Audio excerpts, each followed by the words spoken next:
Welcome to another episode of Fresh Off the Set. I'm Brooke Mangum. And I'm Jennifer Stalen. We are so happy you guys are joining us. Today we're talking all about sleep.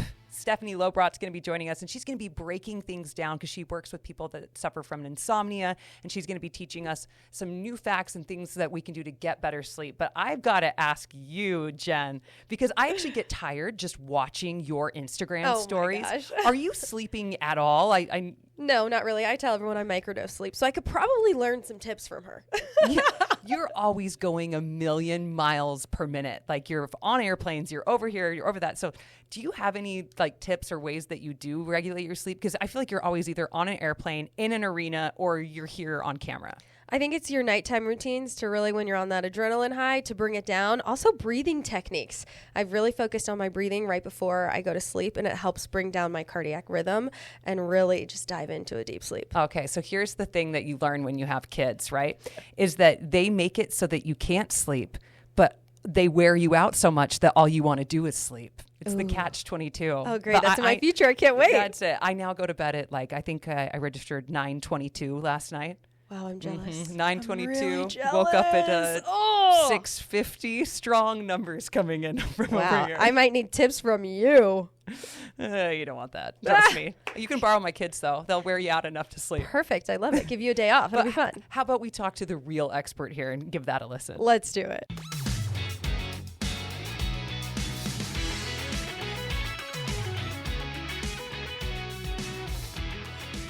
I have been so looking forward to having Stephanie Lobrot here and to talk with her. Thank you for sitting down with me, Stephanie. Thank you. I'm excited to be here. Appreciate you so much. Okay, let's dive into it. Tell us about your background and education surrounding this topic. Well, I got a master's degree in clinical mental health counseling. So I have worked as a therapist in clinical mental health counseling for about the last 6 years, helping individuals just identify and process difficult life experiences and gain skills to really become their best selves. And I've worked a lot with clients with a range of mental health challenges like depression and anxiety, bipolar or traumatic distress disorders, but always with an eye toward personal growth and really just trying to sustain those improved life skills. So, but one challenge that I did find that was really common across all mental health challenges was insomnia. It's just incredibly common. And at the time, the only thing I could really do was offer a discussion of good sleep hygiene, which doesn't always work to address the underlying causes of insomnia. Mm-hmm. So I've used cognitive behavioral therapy along with other therapy modalities in my practice, but I hadn't been trained in the use of this very specific modality called CBTI, or cognitive behavioral therapy for insomnia. And I knew it was the gold standard of treatment, so I decided to take a deeper dive. And last fall, I had the opportunity to join a group training at Stanford University's Sleep Health and Insomnia program. Nice. And so there I received 3 days of really intensive training with their faculty, followed by the last 6 months. I've been in weekly consultation meetings with about 4 or 5 other therapists and a faculty member who's one of the leading researchers in insomnia treatment. So that's been really exciting. My personal mentor, her name is Dr. Nora Simpson. And as I've met with her, I've brought my toughest cases to her, and she's been able to kind of walk me through how to really do the best job we can in treating insomnia. Sure. A lot of people out there not sleeping. Absolutely. Yes. Okay. Can you break down the psychological process behind sleep, behind it? What are the factors that cause these processes to get thrown off? Okay, sure. So we like to look at sleep, at the process of falling asleep and staying asleep is really a two-process model. Process S and process C work together. So process S is our homeostatic sleep drive. It's S for sleep pressure. Okay. And process C is our circadian rhythm. So these two processes work together. For sleep pressure, we have what's called adenosine that builds up in our brain during the process of the day. The longer we're awake, the more adenosine we build up during that time. And that adenosine then dissipates when we're asleep. That adenosine is what causes us to really feel sleepy. So if you have caffeine late in the day, caffeine is an adenosine receptor blocker. It blocks it. That caffeine. Yes. So caffeine, great in the morning. Yes. Love my morning caffeine. caffeine. But the later in the day we get, the more it's going to kind of mask that adenosine. Is there a time like we shouldn't have, or is it depending on the person? Because I'm like, oh, it's 3 p.m. Is it too late for a cappuccino? It all depends on your sleep schedule, your circadian rhythm. If you're someone who typically goes to bed late at night, gets up later in the morning, have that later afternoon coffee. But most people, I like to say, stop at noon. If you can stop at noon or 1 p.m. at the latest. That's the latest I'll do, especially if you're an early riser, early to bed, early to rise. You want to maybe even say 11 a.m.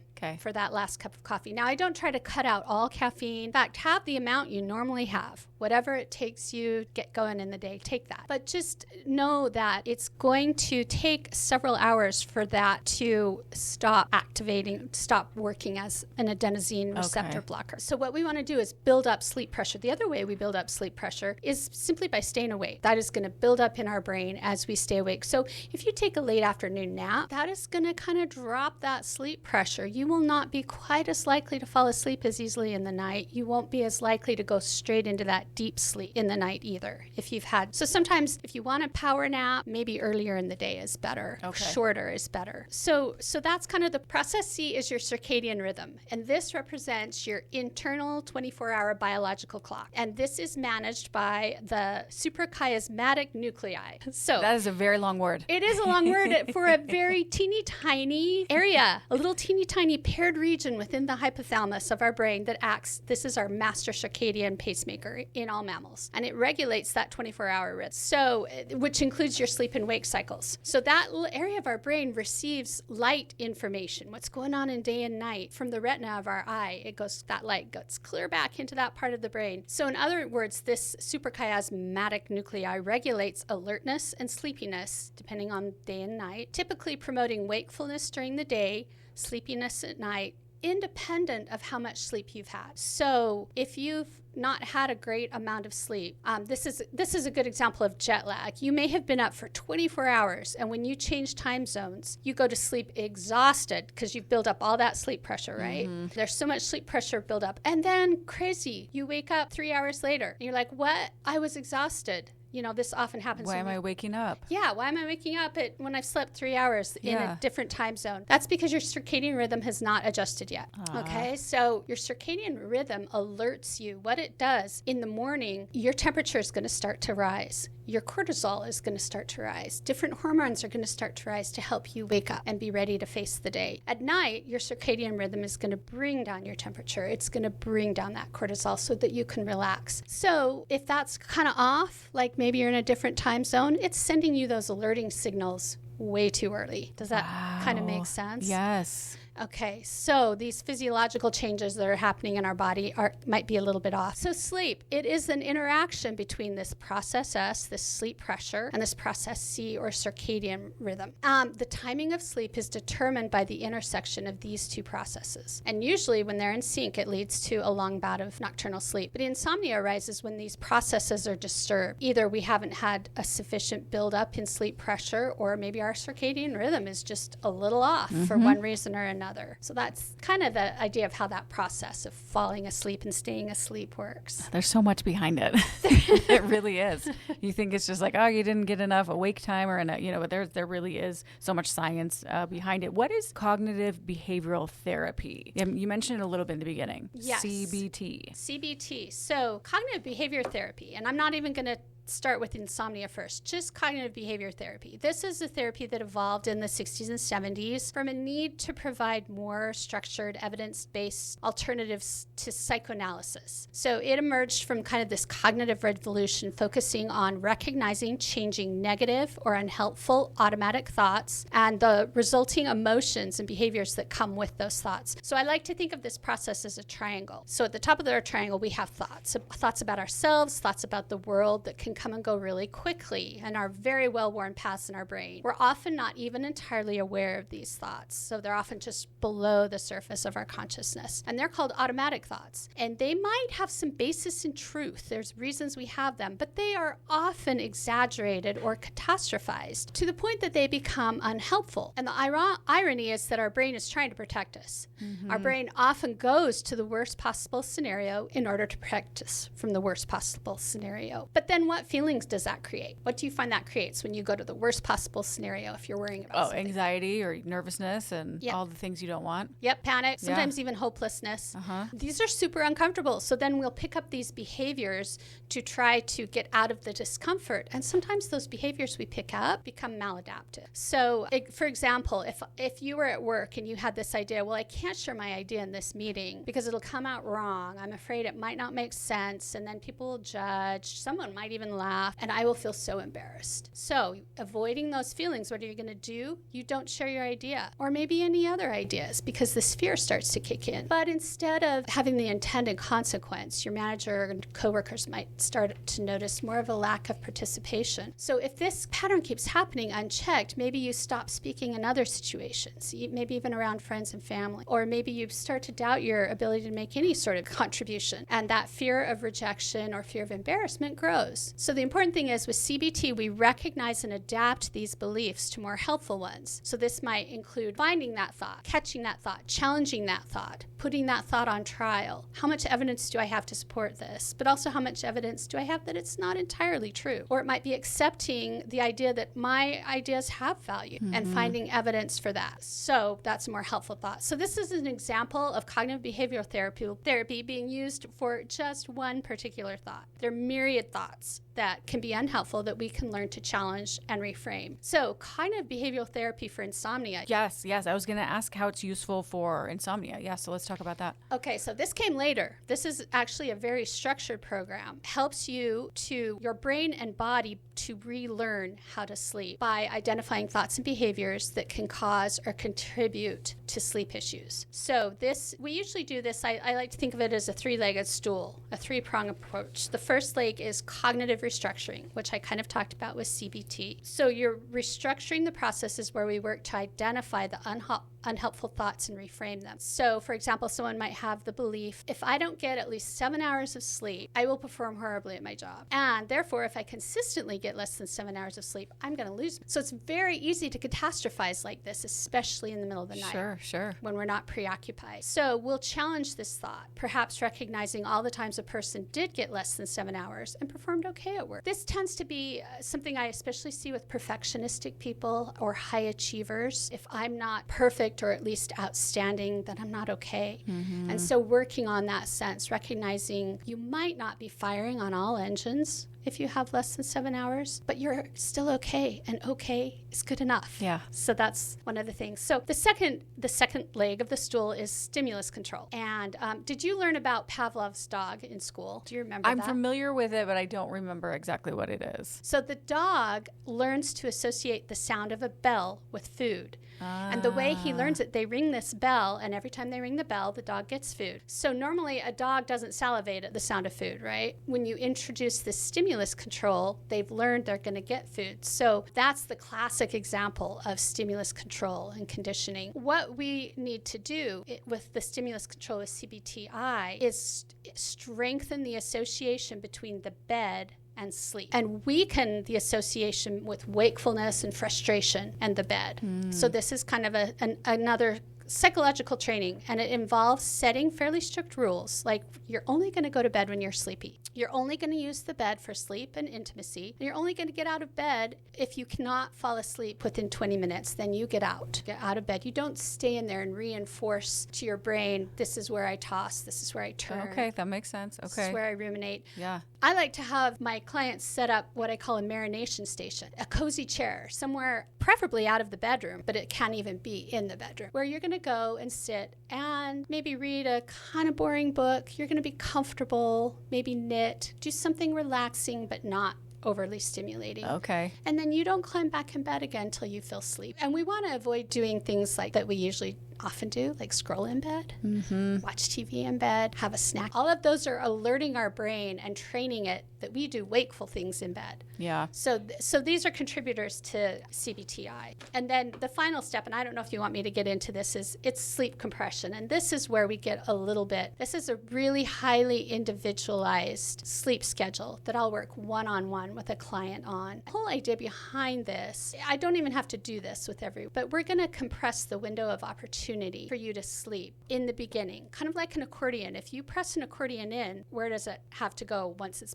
compressed in? Right, pretty much. You can't go back out. Yeah, you just go back out. So if you're lying in bed for 10 hours at night, but you're actually only sleeping 6 hours because you have insomnia, toss and turn for 2 hours till midnight, you toss and turn for 2 hours in the middle of the night, but you're in bed from 10 a.m. till 8 a.m. trying to get that sleep. Just trying and trying, and you're associating that bed with restlessness. We're going to compress that. You're not going to go to bed until maybe 1 in the morning. Okay. And get up at 7. And well, the first thing we'll do is establish what a good waking time is for you based on your circadian rhythm and your life circumstances. So say 7 a.m. is the ideal time for you to rise. We're going to have you not go to bed till actually quite a bit later. And what's that going to do? During the day, it's going to build that sleep pressure. Mm-hmm. You're going to be darn tired. You're going to be tired. You're going to be sleepy. You are. So when you jump in bed, you're going to go to sleep. And usually you'll head into those deeper stages of sleep as well. And then after a few days, we're going to start to expand that just by 15-minute increments.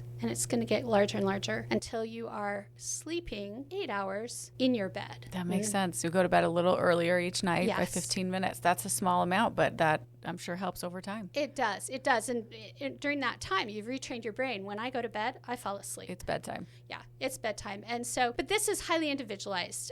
My clients will keep sleep diaries, and we will go off those sleep diaries. Those will really give us a lot of information as to how best to go about a sleep compression schedule. Sure. I have a question about, a lot of people turn to medication, and it's very helpful for people to sleep. Yes. Can we sleep without medication? Absolutely. Don't want to say, doctors should never prescribe sleep medication. Often they will prescribe a benzodiazepine, which is like Ambien or Lunesta, or a hypnotic, excuse me. And with the hypnotic, like Ambien or Lunesta, you will sleep. But these are usually best prescribed for really difficult event situation. And often a difficult event will be a precipitating event. It will kick off insomnia. And it's okay to take those medications because you do need some sleep. Maybe you're going through a divorce. Maybe you've just, lost a family member. Life is stressful. Yes, some of those big stressors. But the problem is we can become physically dependent, but what's even tougher is we can become psychologically dependent. And the psychological dependence on medication is the toughest thing to break. Interesting. I would think it would be the other way around. No, if you've taken Ambien for a few days, maybe 1 or 2 weeks, and you stop taking it, there's going to be a night or two of rebound insomnia. Mm-hmm. But you'll eventually get back to that. As long as I'm going to have a night or two of sleep. But it was worth it for whatever reason. Yeah. I can do it now when I couldn't do it at this. But people become psychologically dependent. They think, I absolutely cannot sleep without this medication. The thing about CBTI is it's a long-term solution. So it's very easy to actually develop insomnia while you're on a medication because you start to have these thoughts of, I can't sleep without the medication. Interesting. I am not a good sleeper. Yeah, become very psychologically dependent on it. Yeah,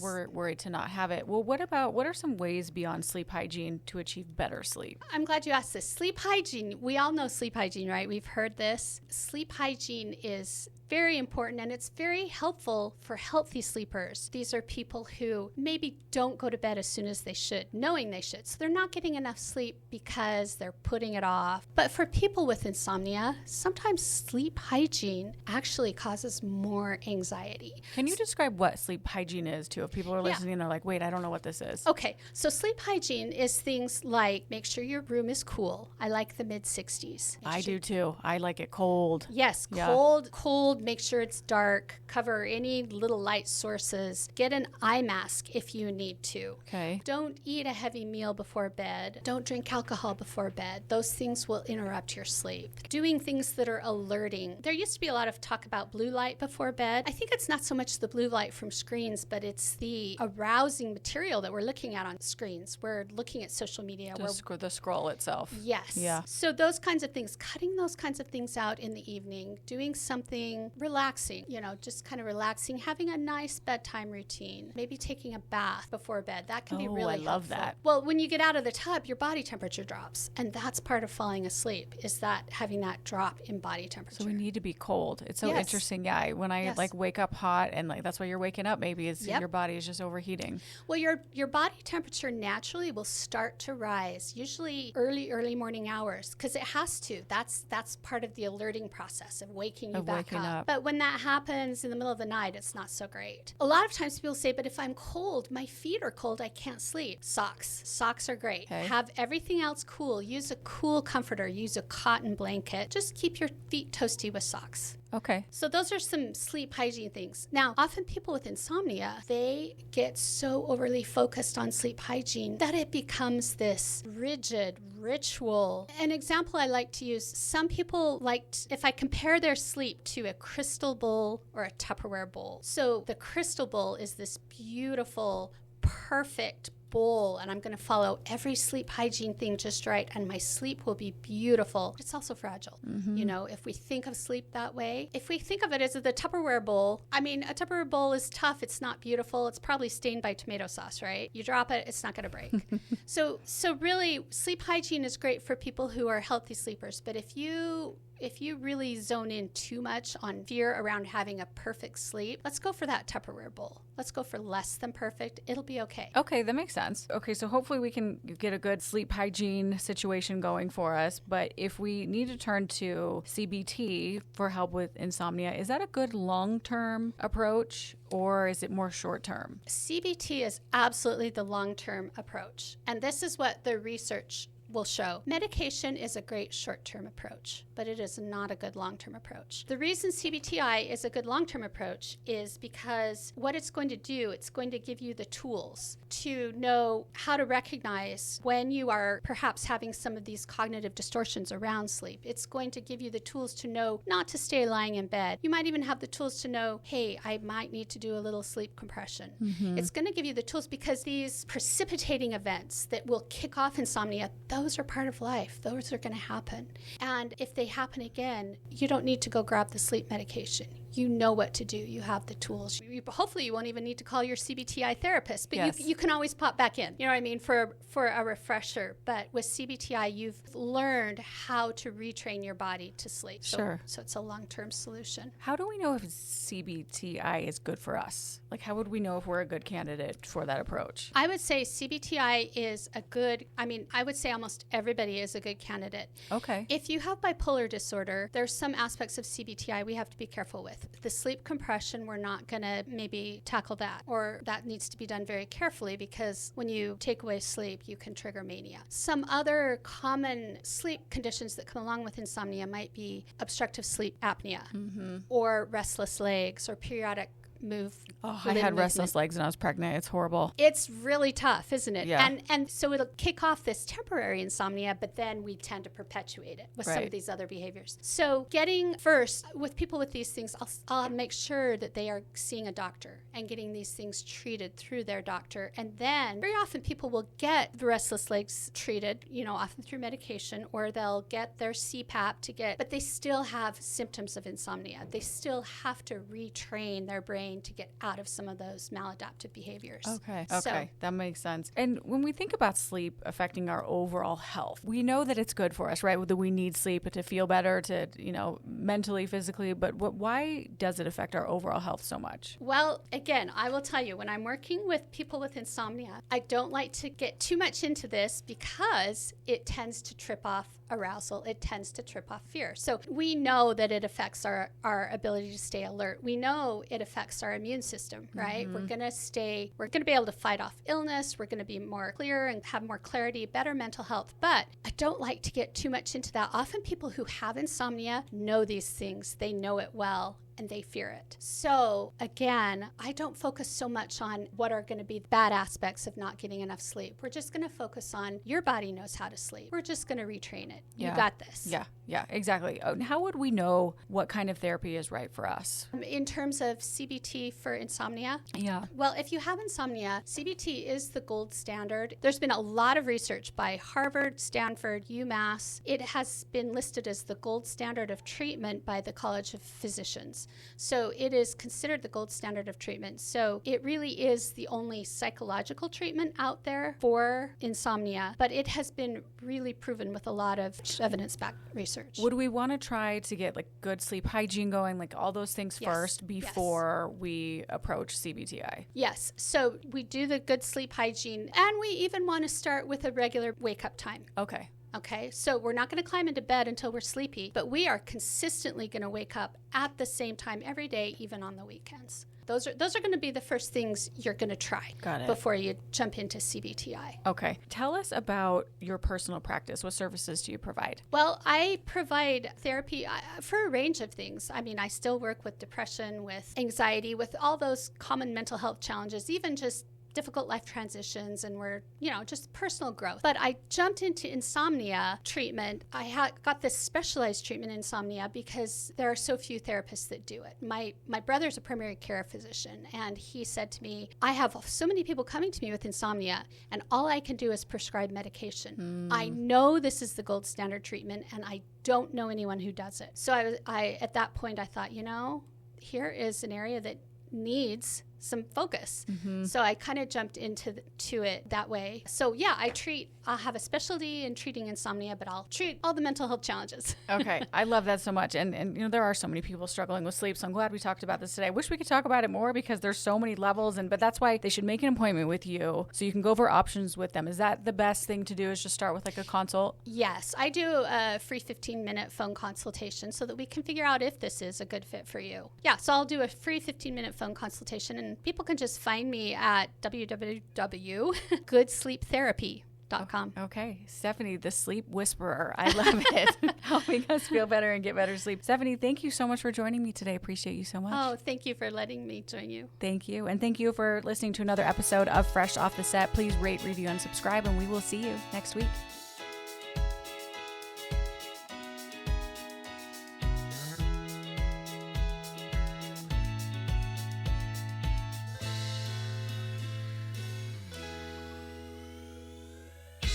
Congrats, you made it to the end. If you want to continue to freshen up your day, you can watch us on Fresh Living every weekday on CBS Channel 2 in Utah at 1 o'clock.